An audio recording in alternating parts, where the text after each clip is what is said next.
Welcome to the Total Wireless store, where total confidence awaits. I need to keep up with my teens this summer without sweating high cell phone bills. Don't worry, you got this with Total Wireless. We have plans to fit all your family's needs starting at just $25 on the nation's best 4G LTE network. I won't miss a thing. Now you can focus on the important stuff, like arguing about curfew. Discover the Total Wireless stores and get total confidence. The latest phones, the best network, all at great prices. Now open in New York. Refer to the latest terms and conditions of service at totalwireless.com.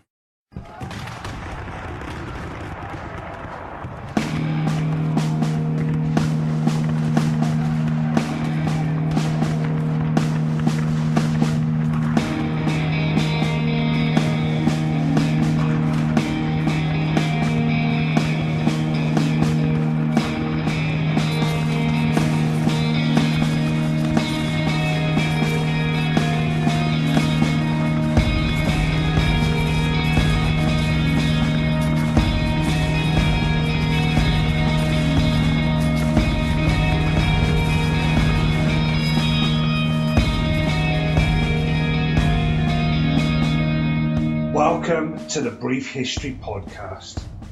Brief history comprehensively packed in under an hour, perfect for your commute to work, on your lunch break, or in your precious free time. Today's episode is on Syria and the ongoing civil wars and the history behind it. Thank you once again for everybody who's reviewed since the last episode. Thank you for To Expectant Father, who said it's perfect for his uni work, just the information he wants. And thank you for Gloss123, who have said it's just what he's looking for, enough information to keep him going, but not too much to overbear him. So thank you. As always, we're on all social media channels. We're at Facebook and Twitter and on Instagram at The History Podcast. We're also on Snapchat also. Continue to like, share, follow, tell your friends, review, leave us any messages, get in touch. We'd love to hear from you. Please may it continue. If anybody else would like to review the podcast, please do. We will read them out further in further episodes, and please reach out to us and let me know if there's any wars, any histories you want to hear about. We'd be more than happy to talk about those on future episodes. Please let us know. The Syrian Civil War is an ongoing multi-sided armed conflict in Syria, fought preliminary between the government of President Bashar al-Assad along with its allies and various forces opposing both the government and each other in varying constellations. The unrest in Syria, part of a wider wave of the 2011 Arab Spring protests, grew out of discontent with the Assad government and escalated to an armed conflict after protests calling for his removal was violently suppressed.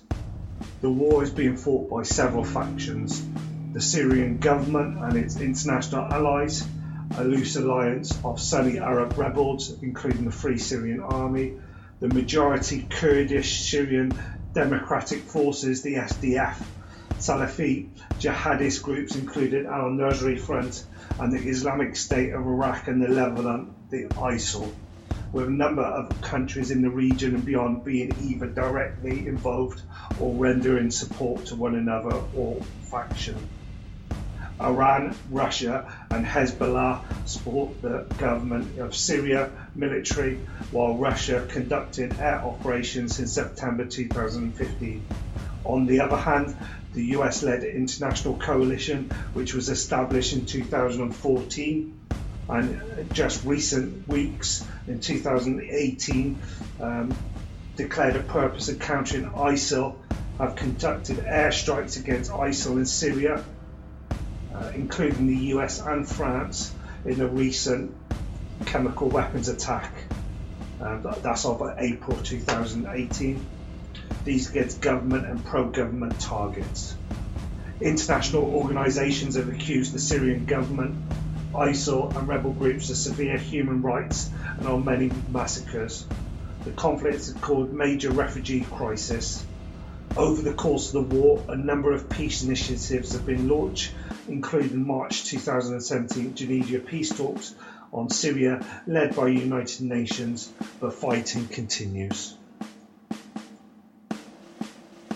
Syria had become an independent republic in 1946 following years of French rule after World War II, although democratic rule ended with a coup in March 1949, followed by 2 more coups the same year. A popular uprising against military rule in 1954 saw the army transfer power to civilians. From 1958 to 61, a brief union with Egypt replaced Syria's parliamentary system with a centralised presidential government. The secular Ba'athist Syrian regional branch government came to power through a successful coup d'etat in 1963. For the next several years, Syria went through additional coups and changes in leadership. In March 1971, al-Assad, al-ḥarb, declared himself president, a position he held until his death until 2000. Since 1970, the secular Syrian regional branch has remained the dominant political authority in which had been a one-sided party state until the first multi-party election to the People's Council of Syria was held in 2012. On the 31st of January 1973, al-Assad implemented a new constitution which led to a national crisis. Unlike previous constitutions, this one did not require that the President of Syria be a Muslim, leading to fierce demonstrations in Hama, Homs, Aleppo, organised by the Muslim Brotherhood and the ulama. They labelled Assad the enemy of Allah and called for a jihad against his rule. The government survived a series of armed revolts by Islamicists, mainly members of the Muslim Brotherhood, from 1976 until 1982. Upon Hafez al-Assad's death in 2000, his son Bashar al-Assad was elected as president of Syria. Bashar al-Assad and his wife Asma, a Sunni Muslim born and educated in Britain, initially inspired hopes for democratic reforms. The Damascus Spring, a period of social and political debate, took place between July 2000 and August 2001. The Damascus Spring largely ended in August 2001 with the arrest and imprisonment of 10 leading activists, which had called for democratic elections and a campaign of civil disobedience. In the opinion of his critics, Bashar al-Assad had failed to deliver on promised reforms. President Bashar al-Assad maintains that no moderate opposition to his rule exists and that all opposition forces are jihadists intent on destroying his secular leadership. In an April 2017 interview with Croatian newspaper Syrian List, he reasserts his view that terrorist groups operating in Syria are, quote, linked to agendas of foreign countries, end quote. Syrian Arabs, together with some 600,000 Palestinian Arabs, make up roughly 74% of the population. This excludes Syrian Christians. Syria's Muslims are 74% Sunnis and 13% Shias, from which about 2% are Murshidis, 3% are Druze, while the remaining 10% are Christians. Not all of Syria's Sunnis are Arabs. The Assad family is mixed. Bashar is married to a Sunni with whom he has several children. He is affiliated with the sect that his parents belong to, the minority al-White sect. Al-Whites control Syria's security apparatus. The majority of Syria's Christians belong to Eastern Christian churches, such as the branches of the Eastern Catholic Churches, Syriac Orthodox Church, Greek Orthodox Church of Antioch, Assyrian Church of East, and the Armenian Orthodox Church, which has existed in the region since the 1st century AD. Syrian Kurds, an ethnic minority making up approximately 9% of the population, have endured ethnic discrimination and the denial of their cultural and linguistic rights, as well as the frequent denial of their citizenship. for the history of the Syrian state. Turkmen are estimated to be 3 to 5% of the population. Assyrians, an indigenous Eastern Amharic-speaking Christian Semitic people numbering approximately 400,000, are found mainly in northeast Syria. A larger population lives over the border in northern Iraq. Other ethnic groups included Armenians, Caesarians, Turkmens, Greeks, Malawani, Kawaliya, Yazidi, Shakbaks and Madis. Socio-economic inequality increased significantly after free market policies were initiated by Hafez al-Assad in his later years, and it accelerated after Bashar al-Assad came to power. With an emphasis on service sector, these policies benefited a minority of the nation's population, mostly people who had connections with the government and members of the Sunni merchant class of Damascus and Aleppo. In 2010, Syria's nominal GDP per capita was only $2,834, comparable to sub-Saharan African countries such as Nigeria and far lower than its neighbours such as Lebanon, and with an annual growth rate of 3.39%, below most other developing countries. The country also faced particularly high youth unemployment rates. At the start of the war, discontent against the government was strongest in Syria's poor areas, predominantly among conservative Sunnis. These included cities with high poverty rates such as Dara and Homs, and the poorer districts of large cities. This coincided with the most intense drought ever recorded in Syria, which lasted from 2006 to 2011 and resulted in widespread crop failure, an increase in food prices and a mass migration of farming families to urban centres. This migration strained infrastructure already burdened by the influx of some 1.5 million refugees from the Iraq War. The drought had been linked to anthropogenic global warming. Adequate water supply continues to be an issue in the ongoing civil war and is frequently the target of military action. The human rights situation in Syria has long been the subject of harsh critique from global organisations. The rights of free expression, association and assembly were strictly controlled in Syria even before the uprising. The country was under emergency rule from 1963 until 2011, and gathered public of more than 5 people were banned. Security forces have sweeping powers of arrest and detention. Authorities have harnessed and imprisoned human rights activists and other critics of the government, who were often detained indefinitely and tortured while under prison-like conditions. Women and ethnic minorities face discrimination in the public sector. Thousands of Syrian Kurds were denied citizenship in 1962 and their descendants were labelled foreigners. A number of riots in 2004 prompted increased tensions in Syrian Kurdistan. There have been occasional clashes between Kurdish protesters and security forces ever since. Despite hope for democratic change with the 2000 Damascus Spring, Bashar al-Assad was widely regarded as having failed to implement any improvements. A Human Rights Watch report issued just before the beginning of the 2011 uprising stated that he failed to subsequently improve the state of human rights since taking power. Protests began on the 15th of March 2011, and when protesters marched in the capital of Damascus, demanded democratic reforms and the release of political prisoners.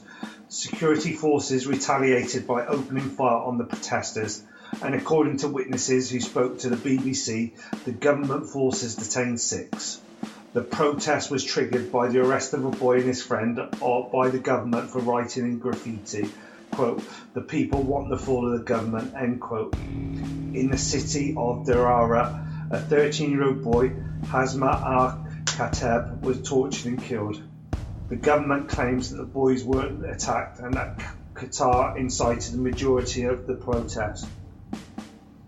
Writer and analyst Lua al-Hussein, referencing the Arab Spring ongoing at that time, wrote that, quote, Syria is now on the map of countries in the region with an uprising, end quote. On the 20th of March, the protesters burned down the Ba'athist Party headquarters and other buildings. The ensuing clashes claimed the lives of 7 police officers and 15 protesters. 10 days later, in a speech, President Bashar al-Assad blamed foreign conspirators pushing Israeli propaganda for the protests. Until the 7th of April, the protesters predominantly demanded democratic reforms, release of political prisoners, an increase in freedoms, abolition of the emergency law, and an end to corruption. After the 8th of April, the emphasis in demonstration slogans shifted slowly towards a call to overthrow the Assad government. Protests spread. On the 8th of April, they occurred simultaneously in 10 cities. By Friday, the 22nd of April, protests occurred in 20 cities. By the end of May 2011, 1,000 civilians and 150 soldiers and policemen had been killed and thousands detained. Among the arrested were many students, liberal activists and human rights advocates. Significant armed resistance against the state security took place on the 4th of June 2011 in Jisr al-Shughur. Unverified reports claimed that a proportion of security forces in Jisr were defected after secret police and intelligence officers executed soldiers who refused to fire on the civilians. Later, more protesters in Syria took up arms and more soldiers defected to protect protesters. The early insurgency phase of the Syrian Civil War lasted from late July 2011 to April 2012 and was associated with the rise of armed oppositional militias across Syria and the beginning of an armed rebellion against the authorities of the Syrian Arab Republic. The beginning of the insurgency is typically marked by formation of the Free Syrian Army, the FSA, on the 29th of July 2011, when a group of defected soldiers declared the establishment of the first organised oppositional military force. Composed of defected Syrian armed personnel, the rebel army aimed to remove Bashar al-Assad and his government from power. This period of war saw the initial civil uprising take on many characteristics of civil war, according to several outside observers, including United Nations Commissions on Human Rights, as armed elements became better organised and began carrying out successful attacks in retaliation for the crackdown by the Syrian government on demonstrators and defectors. The Arab League monitoring mission, initiated in December 2011, ended in failure by February 2012 as Syrian troops and the oppositional militants continued to do battle across the country, and the Syrian government prevented foreign observers from touring active battlefields, including besieged oppositional strongholds. In early 2012, Kofi Annan acted as the UN Arab League Joint Special Representative for Syria. His peace plan provided for a ceasefire, but even as the negotiations for it were being conducted, the rebels in the Syrian army continued fighting even after the peace plan. The United Nations-backed ceasefire was brokered by Special Envoy Kofi Annan and declared in mid-April 2012. The 2012-2013 escalation of the civil war was the third phase of the Syrian Civil War, which gradually evolved from a UN-mandated ceasefire attempt during April-May 2012, turning into radical violence in June, escalating the conflict level to a full-fledged civil war.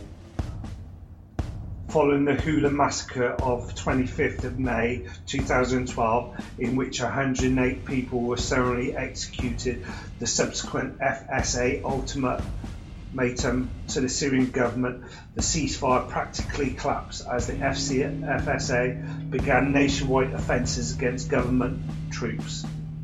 On the 1st of June 2012, President Assad vowed to crush the anti-government uprising.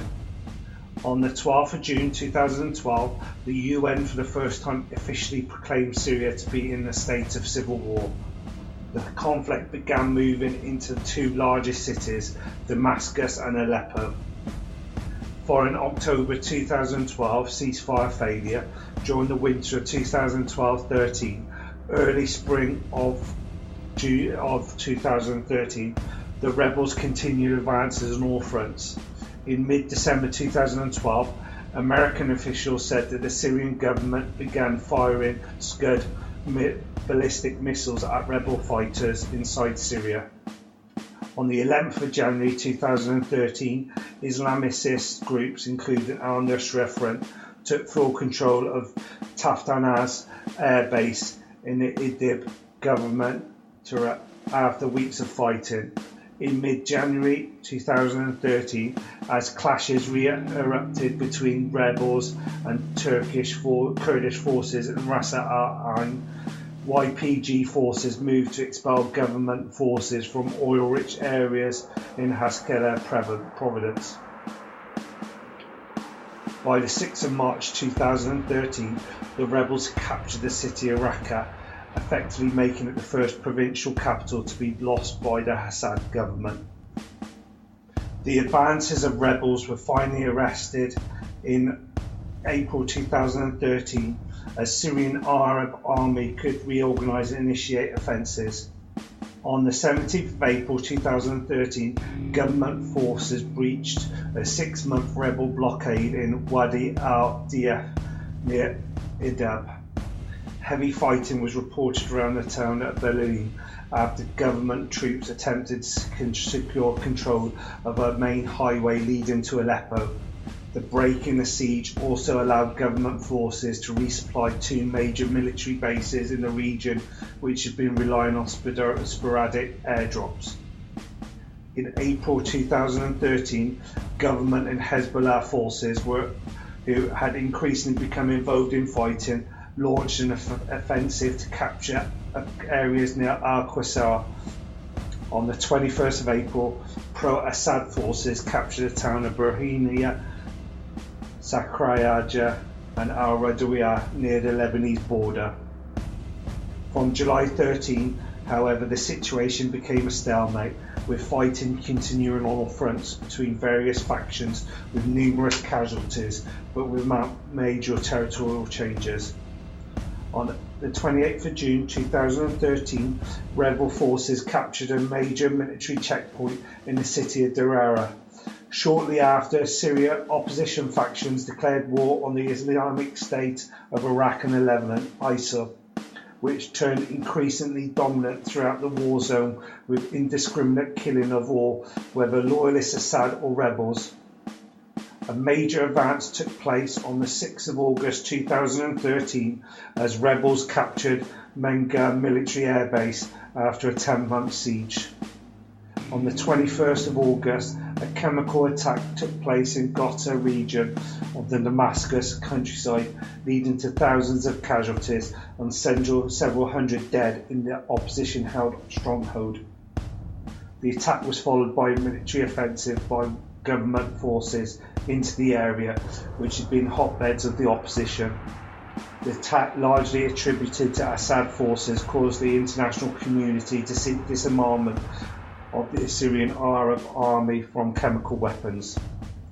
In late 2013, the period was marked by increasing initiatives of the Syrian Arab Army, which led offensives against opposition fighters on several fronts. The Syrian Arab Army, along with its allies Hezbollah and the Abbas Brigade, launched an offensive on Damascus and Aleppo in November.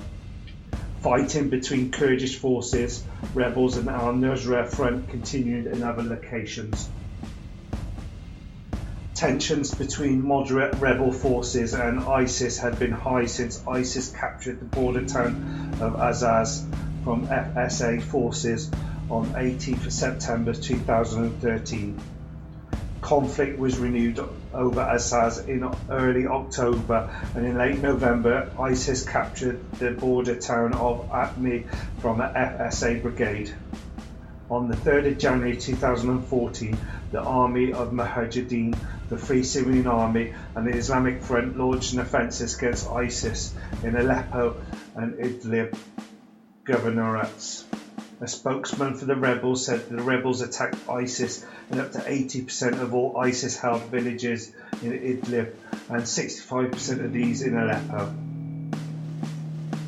By the 6th of January, opposition rebels managed to expel ISIS forces from the city of Raqqa, ISIS's largest stronghold and the capital of Raqqa governorate. On the 8th of January, opposition rebels expelled most ISIS forces from the city of Aleppo. However, ISIS reinforcements from Deir ez-Zor governorate managed to retake several neighbourhoods of the city of Raqqa. By mid-January, ISIS retook the entire city of Raqqa, while rebels expelled ISIS fighters fully from Aleppo cities and the villages west of it. On the 29th of January, Turkish aircraft near the border fired on an ISIS convoy inside the Aleppo province of Syria, killing 11 ISIS fighters and 1 ISIS emir. In late January, it was confirmed that the rebels had assassinated ISIS second-in-command Haji Bakr, who was Al-Qaeda's military council head and a former military officer in Saddam Hussein's army. By mid-February, the al-Nusra front joined the battle in support of rebel forces and expelled ISIS from Deir ez-Zor governorate. By March, the ISIL forces fully retreated from the Idlib. On the 4th of March, ISIL retreated from the border town of Assad and other nearby villages, choosing instead to consolidate around Raqqa in anticipation of an escalated fighting with al-Nusra. On the 4th of March, the Syrian Army took control of al-Assad in the Qalamon region. On the 8th of March, government forces took over Zara in Homs, further blocking rebel supply routes from Lebanon. On the 11th of March, government forces and Hezbollah took control of Rimi Farm region, directly facing Yabrud. On the 16th of March, Hezbollah and government forces captured Yabrud after 3 Syrian Army fighters made an unexpected withdrawal, leaving the al-Nusra front to fight in city on its own. On the 18th of March, Israel used artillery against a Syrian army base after 4 of his soldiers had been wounded by a roadside bomb while patrolling the Golan Heights. On the 19th of March, the Syrian army captured Ras al-Ain near Yabrud after 2 days of fighting and al-Hassan in Homs governor, while rebels in Darara governor captured Darara prison and freed hundreds of detainees. On the 20th of March, the Syrian army took control of Krataz Chivirez in al-Hassan. On the 29th of March, Syrian army took control of the villages of Flita, Razmara near the border of Lebanon. On the 22nd of March, rebels took control of the Qasab border post in the al-ʼahliyyah. By the 23rd of March, rebels had taken most of the Khan Sheikhun in Hama. During clashes near the rebel-controlled Qasab border post in al-ʼahliyyah, al-Assad, NDF leader in al-ʼahliyyah, and one of Bashar al-Assad's cousins was killed by rebel fighters. On the 4th of April, rebels captured the town of Babilin, Idlib. On the 9th of April, the Syrian army took control of Rankos in Qalamon region. On the 12th of April, rebels in Aleppo stormed the government-held Ramishia industrial district in an attempt to cut the army supply route between the airport and a large army base. The rebels also took the Rashidin neighbourhood and parts of the Jama al-Sahara district. On the 26th of April, the Syrian army took control of al-Zababini. According to SOHR, rebels took control of Tel al-Mara Quintitra. Rebels in Dara also took over Brigade 61 base and the 74th Battalion. On the 26th of April, the FSA announced that they had begun an offensive against ISIS in the Raqqa Governorate and seized 2 towns west of Raqqa city. On the 29th of April, activists said that the Syrian army captured Tal Barak near the town of Marasha in Quintatra without clashes. On the 7th of May, a truce went into effect in the city of Homs. The terms of the agreement included safe evacuation of Islamist fighters from the city, which would then fall under government control in exchange for release of prisoners and safe passage of humanitarian aid from the Ba and the Sahari, 2 Shiite enclaves besieged by the rebels. On the 18th of May, the head of the Syrian Armed Defense, General Hussein Ishaq, died of wounds sustained during the rebel attack on an air defense base near Milaha the previous day. In Hama, rebel forces took control of the town of al-Mallah, killing 34 pro-Assad fighters at an army post near the town. It conceded control marked the 3rd time rebels had taken control of the town. Syria held a presidential election in government-held areas on the 3rd of June 2014. For the first time in the history of Syria, more than one person was allowed to stand as a presidential candidate. More than 9,000 polling stations were set up in government-held areas. According to the Supreme Constitutional Court of Syria, 11.63 million Syrians voted. The turnout was 73.49%. President Bashar al-Assad won the election with 87.7% of the votes. As Assad's challengers, Hassan al-Nuri received 4.3% of the votes and Mahir Harja received 3.2%. Allies of Assad from more than 30 countries were invited by the Syrian government to follow the presidential election, including Bolivia, Brazil, Cuba, Ecuador, India, Iran, Iraq, Nicaragua, Russia, South Africa and Venezuela. The Iranian official Aladdin Barujerdi read a statement by the group saying the election was, quote, free, fair and transparent, end quote. The Gulf Cooperation Council, the European Union and the United States all dismissed the election as illegitimate and a farce. State employees were told to vote or face interrogation. On the ground, there was no independent monitors stationed at the polling station. It is claimed in an opinion piece that as few as 6 million eligible voters remained in Syria. Due to rebel and Kurdish and ISIS control of Syrian territories, there was no roughly 6% voting in the country. According to the Syrian Observation of Human Rights, on the 17th of July 2014, ISIL took control of the Shah oil field, killing 90 pro-government forces while losing 21 fighters. In addition, 270 guards and government-aligned fighters were missing. About 30 government persons managed to escape to the nearby Hajar field on the 20th of July. The Syrian army secured the field, although fighting continued in its outskirts. On the 25th of July, the Islamic State took control of Division 17 base near Raqqa. On the 7th of August 2014, ISIL took the Brigade 93 base in Raqqa using weapons captured from their offensive in Iraq. Multiple suicide bombs also went off before the base was stormed. On the 13th of August, ISIL forces took the towns of Akhtarin and Turkmenbura from the rebels in Aleppo. ISIL forces also took a handful of nearby villages. The other towns seized include Mesouda, Dabik and Goz. On the 14th of August, after being captured by the al-Nusra front, the Free Syrian Army commander Sharif al-Safari admitted to working with Israel and receiving anti-tank weapons from the Israel, the FSA soldiers also receiving medical treatment. it is possible that confessions were obtained under duress. On the 14th of August, the Syrian army, as well as Hezbollah militias, took the town of Mehari in Rifdeski Governorate.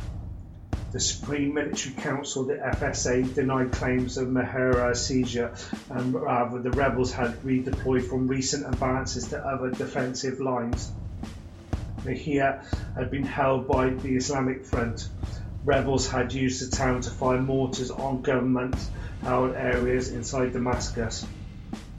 Meanwhile, ISIS forces in Raqqa were launching a siege at Tabraka Air Base, the Syrian government's last military base in Raqqa. Kouairis Air Base in Aleppo also came under fierce attack by ISIL. On the 16th of August 2014, there were reports that 22 people were killed in the village of Dara by a bomb outside a mosque. The bomb was thought to be detonated by ISIS. Also, on the 16th of August, the Islamic State seized the village of Bendan in Aleppo Governorate from rebels.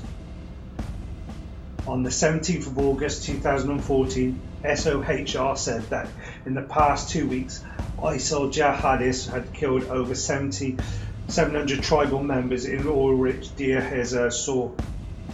On the 19th of August, Abu Abdullah al-Iraqi, a senior figure in ISIL, had helped prepare and plan car and suicide bombs across Syria, Lebanon and Iraq, was killed. Some reports said that he had been killed by Hezbollah fighters. There were also several reports that he was killed by Syrian Army in the Kuala region near the border with Lebanon. In Raqqa, the Syrian Army control over the town al-ḥarb. ISIL reportedly sent out reinforcement from Iraq to the governor of Raqqa. The Syrian Observatory for Human Rights said at least 400 ISIL fighters had also been wounded in previous 5 days in clashes with the Syrian Army and the National Defence Force in Raqqa alone. At the same time, several senior UK and US figures urged Turkey to stop allowing ISIL to cross the border to Syria and Iraq. It was around this time that the Americans realised that the Turks had no intention of ceding their side of the border, so Washington decided to work with the Syrian Kurds to close off the border on the Syrian side. A year later, with the Kurds in control of most of the Turkey-Syrian border, the Syrian army advancing under Russian air support to seal the remainder, the situation was causing great ruptures in Ankara. On the 26th of August 2014, the Syrian Air Force carried out airstrikes against ISIL in the governorate of Deir el-Zor. This was the first time the Syrian army attacked them in Deir ez-Zor, as the Syrian army pulled out of Raqqa and shifted for its oil and natural gas resources, where strategically splitting ISIL territories. American jets began bombing ISIL in Syria in 23rd of September 2014, raising US involvement in the country. At least 20 targets in and around Raqqa were hit. The opposition group, the Syrian Observatory for Human Rights, said, quote, foreign partners participating in the strikes with the United States were Bahrainian, Saudi Arabian, the United Arab Emirates, Qatar and Jordan. End quote. The US and partner nation forces began striking ISIL using fighters, bombers, Tomahawk missiles. Pentagon spokesman Rear Admiral John Kirby said, US aircraft including B-1 bombers, F-16s, F-18s and Predator drones, with F-18s flying missions off the USS George H.W. Bush in the Persian Gulf. Tomahawk missiles were fired from the destroyer US Arleigh Burke in the Red Sea.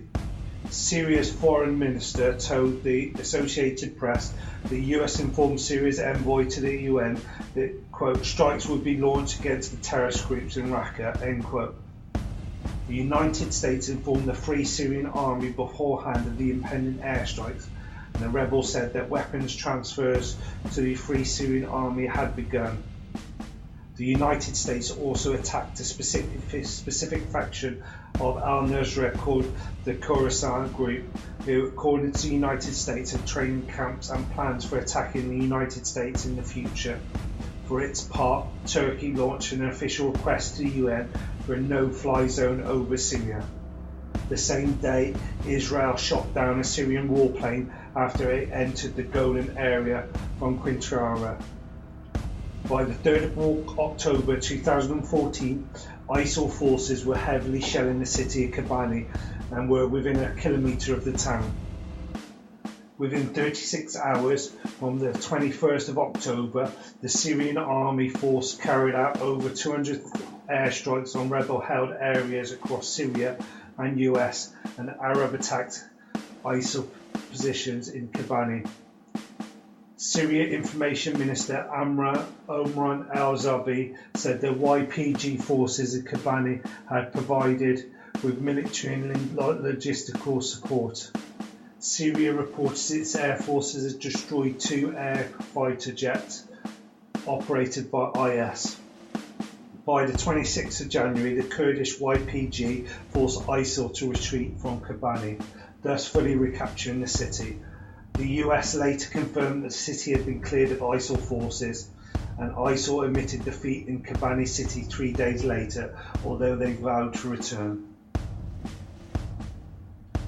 In February 2014, the Southern Front of the Free Syrian Army formed in southern Syria. 6 months later, they started a string of victories in Darara and Quintara during the 2014 offensive. The Darari offensive, the Battle of Kamashkin, and the Battle of Bosra 2015, and the Battle of Nasi border crossing.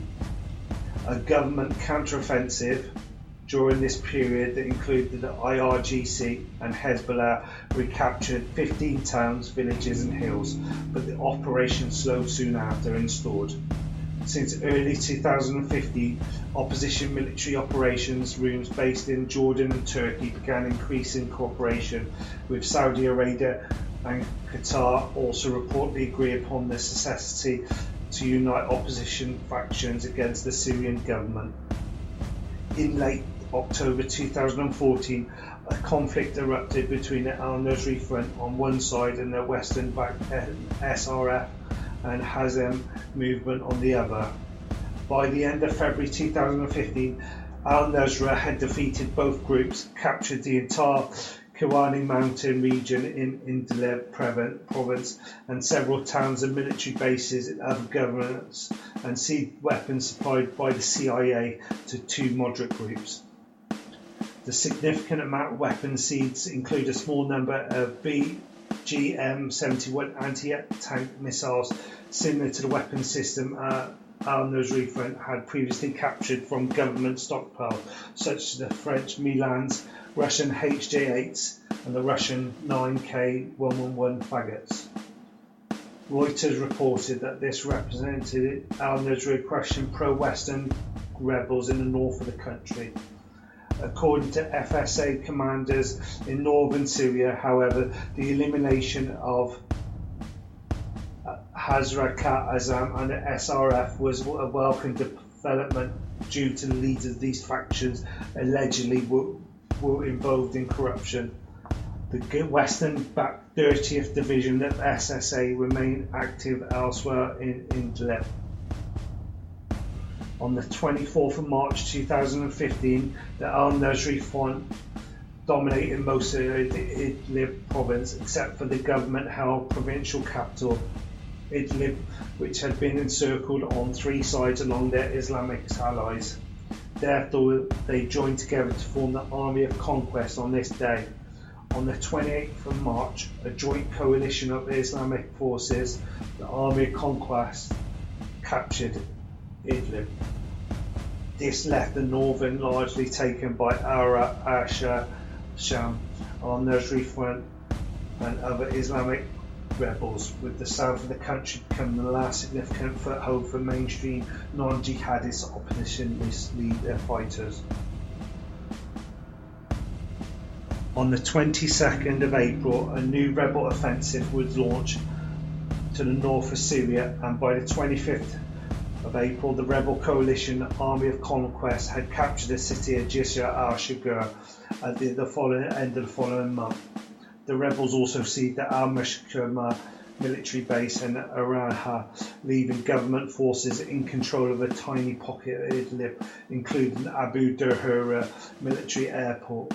In addition, according to Chad Lister, Brookings Doha Centre, the Army of Conquest coalition was a broad opposition effect to ensure that the al-Qaeda affiliated al-Nusra front was contained, with the rearguard involvement of Western-backed factions being regarded as crucial. Still, according to some, FSA in northern Syria had by this point all dissipated. Many of the moderate fighters joined more extremist organisations such as Ahad al-Sham, the largest faction in the Army of Conquest, which led to the subsequent rise of this Islamist Army of Conquest coalition. Rebel advances led to the government and Hezbollah morale plunging dramatically. In northeast Syria, these losses were countered by Hezbollah-led offensives in the Qalamum mountain north of Damascus on the border of Lebanon that gave Hezbollah effective control of the entire area. Thank you for listening to part 1, the Syrian Civil War. Please look out for episode 2 following next week. I've been your host, Andrew Knight. Music and composing and producing has been done by Harry Edmondson. Please subscribe to the Brief History podcast. If you subscribe, the next episodes will be automatically downloaded. That way you don't have to do anything further. Please like and review. It really does help. A 5-star review will do wonders for the podcast. Like any new podcast, we rely on the generosity of the listeners. So any interaction on our social medias, Facebook, Snapchat, Twitter, Instagram, we're Be History Podcast throughout. Any likes, retweets, follows, shares, it all does wonders. So please help us out in this way. A small act like that will only take less than 30 seconds will really help us out. Think of that as your good deed. Please review also, that would be wonderful. Thank you very much. Please reach out to us and talk. We love hearing from you. Tell us what you think. If there is any corrections, let me know, and we'll read them out also like we have done in the past. And please tune in next week for part 2. Look at our previous episodes, catch up on all the others.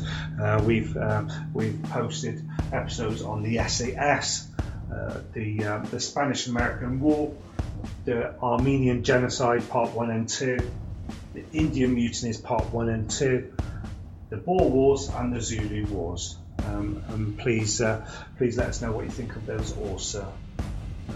I've been your host, Andrew Knight. Thank you once again. This is the Brief History Podcast. History comprehensively packed in under an hour, perfect for your commute home, on your lunch break, or in your precious free time.